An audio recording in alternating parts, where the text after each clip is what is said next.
नमः श्रीवर्धमानाय निर्धूतकलिलात्मने सालोकानां त्रिलोकानां यद्विद्यादर्पणाय ते श्रीमत्परमगम्भीर स्याद्वादामोघलाञ्छनं जीयात्रैलोक्यनाथस्य शासनं विनशासनम्। पंच परमेष्ठि भगवान की जय। नमोकार महामंत्र की जय। वर्तमान जिन शासन नायक श्री महावीर भगवान की जय। युगादि पुरुष प्रथम तीर्थंकर श्री आदिनाथ भगवान की जय। परम पूज्य आचार्य श्री शांति सागर जी महाराज की जय। परम पूज्य आचार्य गुरुवर प्रज्ञा श्रमण श्री देवनंदी जी महाराज की जय। श्रीमद जैन धर्म की जय। परम पूज्य धर्म देवाकर मुनि श्री अमोक कीर्ति जी महाराज की जय।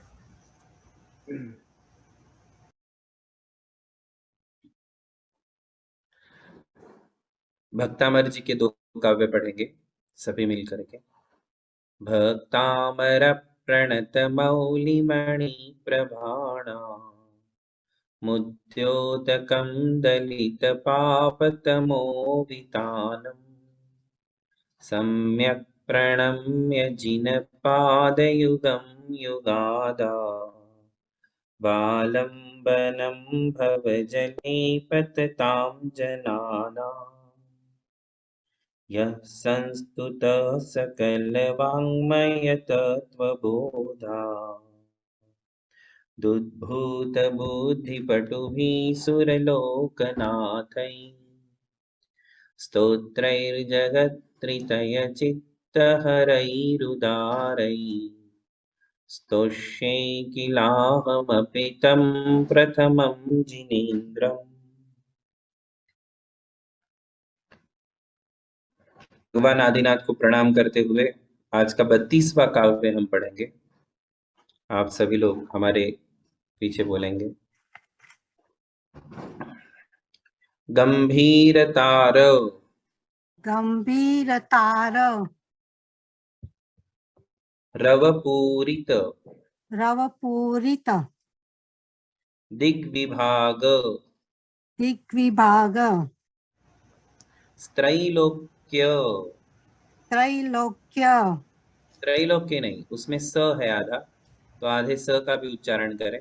स्त्रैलोक्य त्रैलोक्य लोक लोक शुभ संगम शुभ संगम भूति दक्ष भूति दक्ष सद्धर्मराज सद्धर्मराज जय घोषण जय घोषण घोषक सन घोषक सन हाँ सन आधा है सन सन सद्धर्मराज जय घोषण घोषक सन सद्धर्मराज जय घोषण घोषक सन खे हे दुंदुभिर दुंदुभिर दुंदुभिर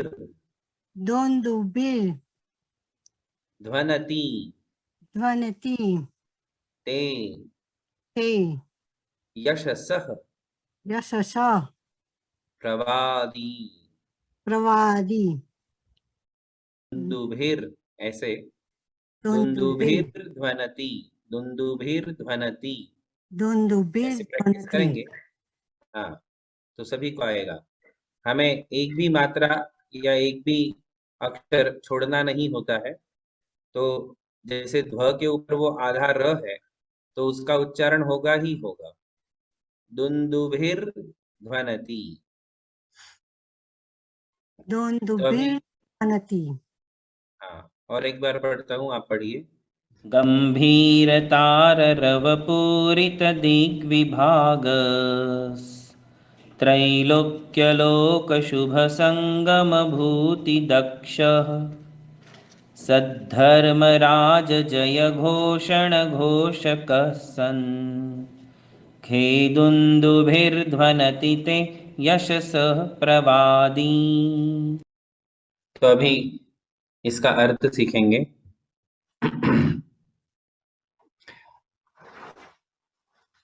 यहाँ दुंदुभी वाद्य के विषय में कहा जा रहा है। दुंदुभी, दुंदुभी का मतलब होता है वाद्य, बाजे। तो ये जो दुंदुभी है, ये खे ध्वनति, खे यानी आकाश में, खे, ख शब्द का अर्थ आकाश होता है, सिर्फ ख, ख यानी आकाश, खे यानी आकाश में, ध्वनति यानी आवाज करता है, दुंदुभी आवाज करता है। तो उसके लिए 3 एडजेक्टिव दिए गए हैं और 3 एडजेक्टिव देकर के दुंदुभी का कार्य क्या है वो बताया है। सबसे पहले कहते हैं कि गंभीर तार रव पूरित दिक विभाग। गंभीर यानी घनी आवाज होती है, गंभीर, गंभीर आवाज होती है। और तार शब्द का अर्थ होता है ऊंची, गंभीर तार रव, रव शब्द का अर्थ है आवाज। तो जो नगाड़े बजते हैं, वाद्य बजते हैं, उनका आवाज कैसा होता है? तो गंभीर होता है। बांस होता है ना, बांस, म्यूजिकल इंस्ट्रूमेंट्स में, तो बांस बढ़ाते हैं तो वो जैसी आवाज आती है वैसी गंभीर ध्वनि होती है। पोली पोली आवाज नहीं है, बिल्कुल भरी हुई सी आवाज उन वाद्यों की होती है। और तार यानी बहुत ऊंची होती है। कितनी ऊंची होती है? तो कहते हैं पूरी दिग विभाग। दिग विभाग का मतलब है दिग यानी दिशा, दिग यानी दिशा, विभाग यानी दिशाओं के विभाग को। अब विभाग क्या होता है? तो 2 दिशाओं के मध्य का जो भाग होता है, जैसे साउथ ईस्ट, तो साउथ से ईस्ट तक का जितना भाग है इसे कहते हैं दिग विभाग। फिर ईस्ट से लेकर के वेस्ट तक, वेस्ट से लेकर के नॉर्थ तक, नॉर्थ से लेकर के फिर ईस्ट तक। तो ऐसे जो 4 कोने हैं जिसे हम आग्नेय, वायव्य, नैऋत्य, ईशान्य कहते हैं, तो दिशाओं के विभाग को जो अपनी आवाज से भर देता है, गुंजायमान कर देता है, यानी कि एक दिशा में नहीं, चारों दिशाओं में, और चारों दिशाओं के मध्य के पूरे विभाग को घेरने वाली ये दुंदुभी की आवाज होती है। 10 दिशाओं में उसकी आवाज फैल जाती है। ऐसे ये दुंदुभी है। ये पहला एडजेक्टिव हुआ। आधा स जो है, दूसरी लाइन में जो आधा स है, वो आधा स दिग विभाग के साथ जुड़ करके उसका विसर्ग बन जाता है।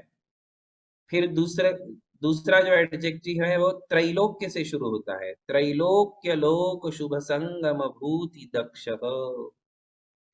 इसमें आचार्य कहते हैं कि इसका क्या अर्थ है? त्रैलोक्य लोक शुभ संगम, तो कहते हैं ये नगाड़े, ये वाद्य एक प्रकार से इस बात की सूचना देते हैं या फिर इस बात में दक्ष रहते हैं कि तीनों लोक के शुभ संगम भगवान के साथ हो रहे हैं। तीनों लोक के शुभ संगम क्या है? तो तीनों लोक के जितने भव्य जीव हैं, और भव्य जीवों में भी श्रेष्ठ लोग जो हैं, वो सब के सब भगवान के चरणों में आ रहे हैं। शुभ संगम हो रहा है। और वहां संगम में एक बात और है कि वहां भगवान के साथ तो संयोग हो ही रहा है, भगवान के सानिध्य में तो पहुंच ही रहे हैं, किंतु सब एक दूसरे से मिलते भी तो है, वरना एक दूसरे से कहाँ मिल पाते। महावीर जयंती का फंक्शन होता है तो सब एक दूसरे से मिल जाते हैं मंदिर में, नहीं तो एक दूसरे से मिलने का प्रसंग कहाँ आता है ना? तो धार्मिक अनुष्ठान की ये सूचना है कि वहां शुभ संगम होते हैं। शुभ संगम कह रहे हैं क्योंकि उस समय वहां भगवान के चरण सानिध्य में आने वाले जितने भी जीव हैं, वे सब मांगलिक भावनाओं को लिए हुए होते हैं। सबके मन में, सबके चित्त में अत्यंत हर्ष भाव होता है। उत्साह होता है। उसके अलावा एक अलग ही अट्रैक्शन होता है भगवान को देखने का, भगवान के दर्शन का एक अलग ही उनके मन में जो है एक्साइटमेंट होता है। तो वो जो है एक शुभ संगम है, शुभ की सूचना है कि यहाँ मंगल ही मंगल होने वाला है। तीनों लोक के सभी पुण्यवान, पुण्य पुरुष, महापुरुष सबके सब यहाँ एक होने वाले हैं। इस प्रकार की एक सूचना उन वाद्यों के द्वारा मिलती है। बड़े बड़े वाद्य, कितने दुंदुभी वाद्य बजते हैं? 112 करोड़, 112 करोड़, और वो भी आकाश में ही बजते हैं। भगवान के समव शरण की प्रभावना, भगवान के शासन की प्रभावना, भगवान के संगम की प्रभावना, अस्तित्व की सूचना देने का कार्य ये दुंदुभी वाद्य करते हैं, है ना। तो पहले भी जमाने में ऐसा होता था कि जब राजा को कोई सूचना देना होता था तो डिंडोरी पिटाई जाती थी, नगाड़े बजाए जाते थे। वो नगाड़े जब भी बजे तो प्रजा में तुरंत हलचल मस्ती थी कि कुछ ना कुछ बात है, या तो राजा मिलने आने वाला है या फिर राजा के द्वारा कोई सूचना प्राप्त होने वाली है, इसकी सूचना हो जाती थी। तो ऐसे ही ये दुंदुभी वाद्य जो हैं, इनसे भी ये सूचना मिलती है। फिर तीसरी बात कहते हैं, सद्धर्म राज जय घोषण घोष कह। और कौन सी बात की घोषणा कर रहे हैं ये?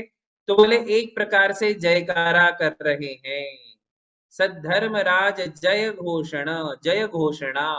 आप बोलते हो ना जयकारा गुरुदेव का, जय जय गुरुदेव, जय जय गुरुदेव, ऐसा बोलते हैं। इसको बोलते हैं जयकारा, इसको बोलते हैं जय घोषणा। तो जय घोषणा को करने वाले वे दुंदुभी वाद्य हैं, जोर जोर से बजते हैं, किंतु कटु ध्वनि नहीं, अत्यंत मधुर ध्वनि।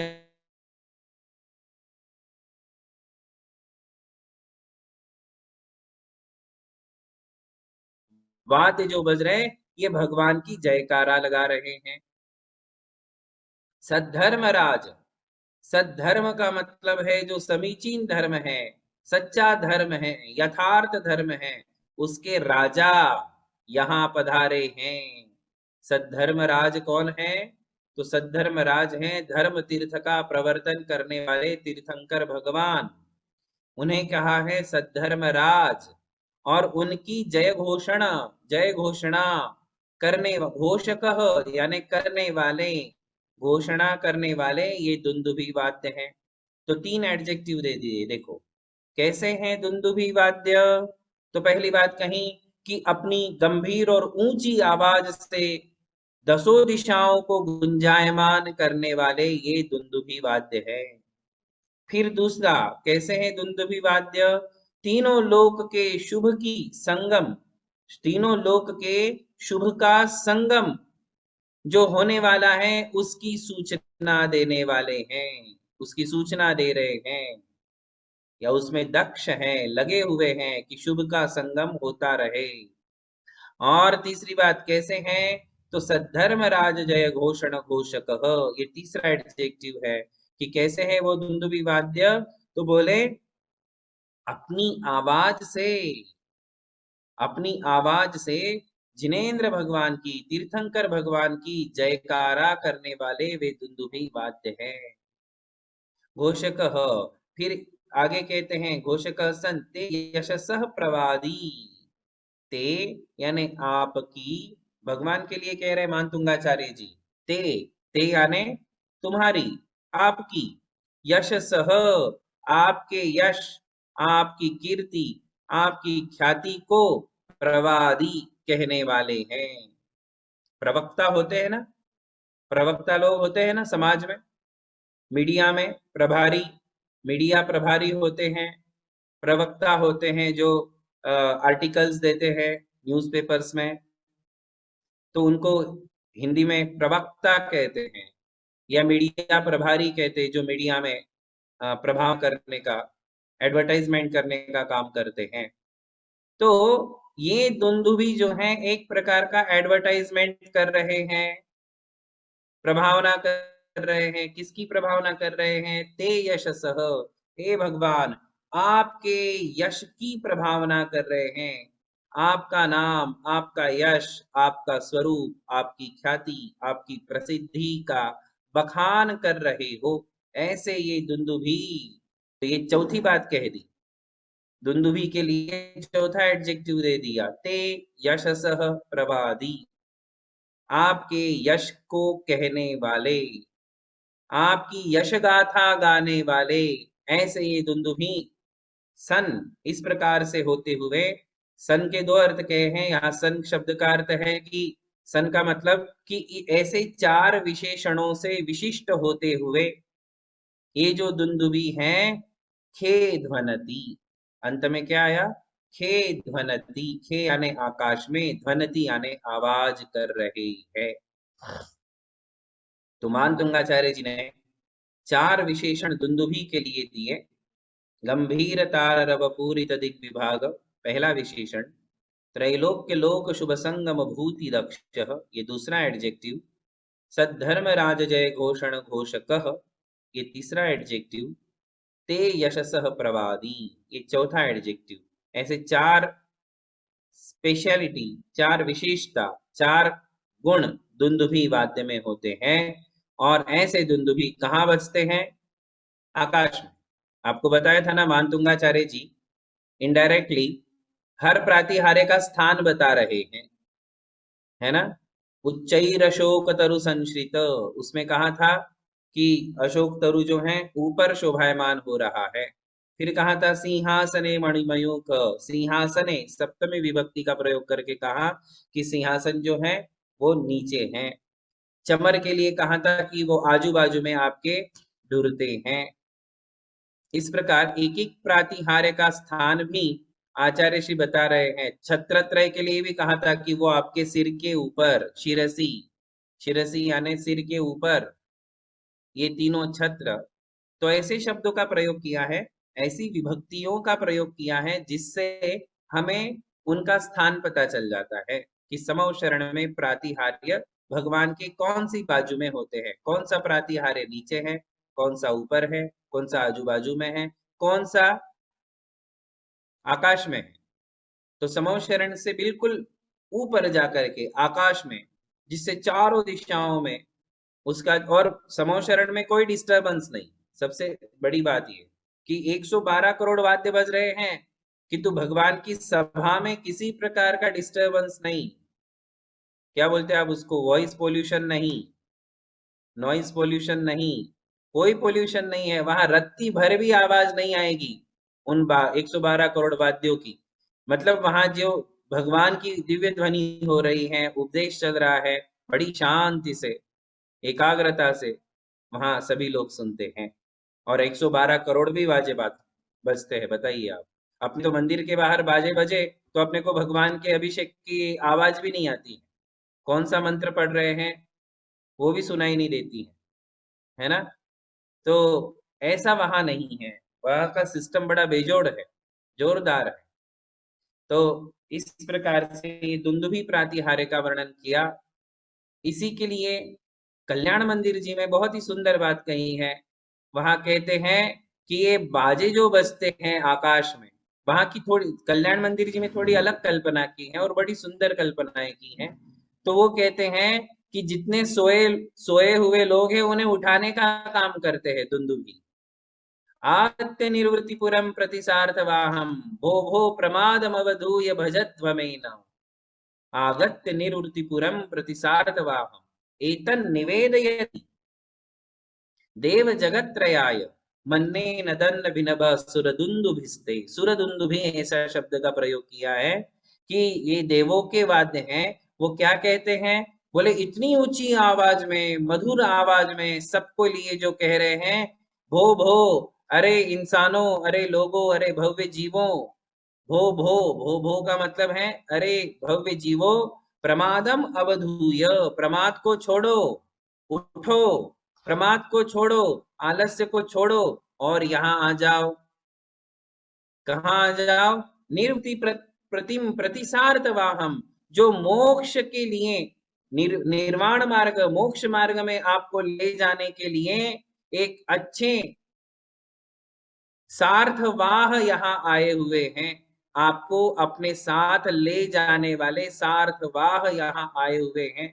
जैसे गाड़ी का ड्राइवर होता है तो ड्राइवर कैसे बराबर ले जाता है, ऐसे ही इस प्रकार से यहाँ मोक्ष मार्ग के नेता आए हुए हैं और आपको मोक्षपुरी की ओर ले जाना चाहते हैं, ले जा रहे हैं। तो आप सभी लोग आओ, प्रमाद को छोड़ो, नींद छोड़ो और आकर के यहाँ आओ और भगवान की शरण में आ जाओ। इस प्रकार का निवेदन वे दुंदुभी वाद्य कर रहे हो ऐसा। और वैसे भी ऊंची आवाज के बिना आप उठते नहीं हो, है ना। छोटी आवाज में आप कोई उठने वाले हो नहीं। नींद में से तो भले ही उठ जाओ, कई लोग तो अलार्म लगा के भी उठते नहीं है, अलार्म बजता रहता है फिर भी सोते रहते हैं, उनकी निद्रा भंग ही नहीं होती है। कई लोग बिना अलार्म के उठ जाते हैं, है ना। यहाँ वो वाली निद्रा की बात नहीं है। यहाँ कौन सी निद्रा? मोह निद्रा। कौन सी नींद में सो रहे हो आप? जगते हुए भी सोते हो। क्या कहा है? जगते हुए भी सो रहे हो। ऐसे कौन? आप लोग। और मुनि महाराज सोते हुए भी जगते हैं। मुनि महाराज कैसे हैं? सोते हुए भी जागते हैं, क्योंकि उनके मोह नहीं है, आसक्ति नहीं है, जागृति 24 घंटा है। और आप नींद में तो सो ही जाते हो, तब तो कुछ दुनिया की खबर ही नहीं रहती है, किंतु दिन में भी जागते हुए भी सोते हो। क्यों? क्योंकि आपके आंखों पर आसक्ति की पट्टी बंधी हुई है, यथार्थ नजर नहीं आता है, सत्य नजर नहीं आता है। जीवन में कभी कभी ऐसी घटनाएं घटती है जिससे हमें सत्य नजर आ जाता है कि वास्तविकता क्या है, सच्चाई क्या है जीवन की, ये कभी कभी समझ में आ जाती है। किंतु तुरंत उसके बाद, कुछ क्षणों के बाद, कुछ ही दिनों में वापिस हम अपनी निद्रा में चले जाते हैं और सच्चाई को अपनी आंखों से ओझल कर देते हैं। कई बार हमें ऐसा मालूम पड़ता है कि जो मैं जीवन जी रहा हूं यह यथार्थ नहीं है, यह सत्य नहीं है, ये कल्पनाओं में मैं जी रहा हूं, ये भ्रम में मैं जी रहा हूं कि ये सब कुछ जो है मेरा है, मेरे पास है, यही यही सत्य है जो आपके साथ है। इसे सत्य समझ लेना ही तो नींद है। नींद क्या है बताइए आप? जो आपने पाया है, जो आपके मानवीय जीवन में, इस मनुष्य पर्याय में आपको जो कुटुंब मिला, आपको जो धन दौलत मिली, आपको जो अपने कुटुंब का संयोग हुआ, इसी को जो यथार्थ मान लेते हैं कि यही परम सत्य है, इसके परे, इसके आगे, इसके पहले कुछ है ही नहीं, यही मेरा इतना ही जीवन है, ये मेरा कुटुंब ही मेरी लाइफ है, ये मेरा घर, ये मेरी धन दौलत ही मेरा जीवन है। यही तो नींद है ना। यही तो नींद है जो लोग ऐसा समझते हैं। हालांकि किसी की मृत्यु होने पर ये यथार्थ का बोध होता है हर एक को, एक अनपढ़ और गंवार आदमी को भी इस बात का बोध हो जाता है इस समय, उस समय। मतलब उसको एक बार तो ऐसी बिजली कौंधती है कि ये सब क्या है, ये सब कुछ भी नहीं है। दिन रात गाड़ी मेहनत करके, पूरा लाइफ मेहनत में डाल करके, दिमाग, अपनी एनर्जी, अपनी बुद्धि, सब कुछ लगा करके हम पूरा ये सेटल करते हैं। एक अच्छा घर बनाते हैं, एक अच्छी प्रॉपर्टी बनाते हैं, एसेट्स बनाते हैं, है ना। अच्छा कैश जमा कर लेते हैं, ज्वेलरी बना लेते हैं, पूरी लाइफ उसमें लगा देते हैं कि एक अच्छा बनाना है। यूं समझते हैं जैसे कोई मुझे परमानेंट घर बनाना है। क्या बोलते हैं आप लोग? भाड़े के घर में नहीं रहना है, मुझे अपना एक परमानेंट घर बनाना है। अरे घर तो परमानेंट है, किंतु आप परमानेंट हो क्या? लाइफ तो टेम्पररी है और आप चाहते हो कि सब कुछ परमानेंट बन जाए, और लाइफ ही टेम्पररी होती है, उसके पहले ही सबको जाना पड़ता है। तो हम जो हैं यही एक निद्रा में हैं, इसी को निद्रा कहा है, इसी को नींद कहा है कि इस भ्रम में जो लोग जी रहे हैं, सत्य का बोध होने के बाद भी हम वापिस भ्रम में आ जाते हैं, क्योंकि कोई जगाने वाला नहीं है, दुंदुभी बजाने वाला नहीं है, जब तक हमारे जीवन में कोई दुंदुभी बजाने वाला नहीं आता है, तब तक सब लोग सोते हैं, यह भी एक परम सत्य है। जब तक ऐसे निमित्त नहीं मिलते हैं जगाने वाले, अपने बेटे को गुरुकुलों में क्यों डालते थे, हॉस्टल्स में क्यों रखते हैं? पहले गुरुकुल में क्यों रखते थे? क्योंकि घर में माँ बाप नहीं उठा सकते थे, किंतु गुरुकुलों में एक डंडा पड़ता तो तुरंत उठ जाते थे, 5 बजे उठ जाते हैं। तो गुरुकुल पद्धति इसीलिए थी कि वहां बराबर उठ जाते हैं, टाइम टू टाइम सारे काम करने पड़ते हैं। ऐसे ही हम लोग हैं, अब आप लोग हैं, आपके ऊपर कोई है ही नहीं। सबसे बड़ी तकलीफ क्या है, समस्या क्या है? आप ही बड़े हो, आपके ऊपर कोई है नहीं, तो आप ही सोते रहोगे तो उठाएगा कौन, है ना? तो गुरु की आवश्यकता जीवन में क्यों है? गुरुकुल और गुरु, इन दोनों की आवश्यकता है। बच्चों को गुरुकुल की जरूरत है और बड़ों को गुरु की जरूरत। तो गुरु एक प्रकार का दुंदुभी वाद्य है, वो आपके जीवन में आते हैं, अच्छे से नगाड़ा बजाते हैं, नगाड़े बजाते हैं, सत्य का बोध कराते हैं, जो सत्य है उसको सामने ला करके प्रकट करते हैं और आपको भ्रम से बाहर निकालते हैं कि इस भ्रम में जीना छोड़ दो, क्योंकि अकाल मरण निश्चित है।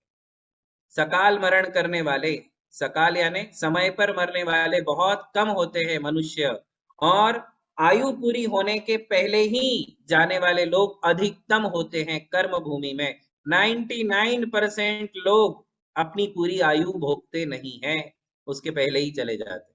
तो जब जाना ही है तो इस भ्रम में क्यों जीना है? हर एक चीज गिन गिन करके मौत आपसे अलग कर देती है, गिन करके। जिन जिन जिन वस्तुओं को तुम गले लगाते हो अपना मान मान करके, एवरी डे मेरा मेरा करके, और अपने मन में उसको पूरी आसक्ति बना करके जो चल रहे हो, उसे तो मौत गिन के अलग कर देती है। ईच एंड एवरीथिंग, एक भी चीज आपके पास छोड़ेगी क्या मौत? बताओ। मृत्यु आपके पास एक भी चीज छोड़ेगी? जो चीज आपने गाढ़ी मेहनत करके कमाई है और जो रुतबा बनाया है, अरे रुतबा भी नहीं रहेगा, वो अहम भी यहीं चला जाएगा, अहंकार भी चला जाएगा, और जिस चीज का अहंकार है वो चीज भी छूट जाएगी।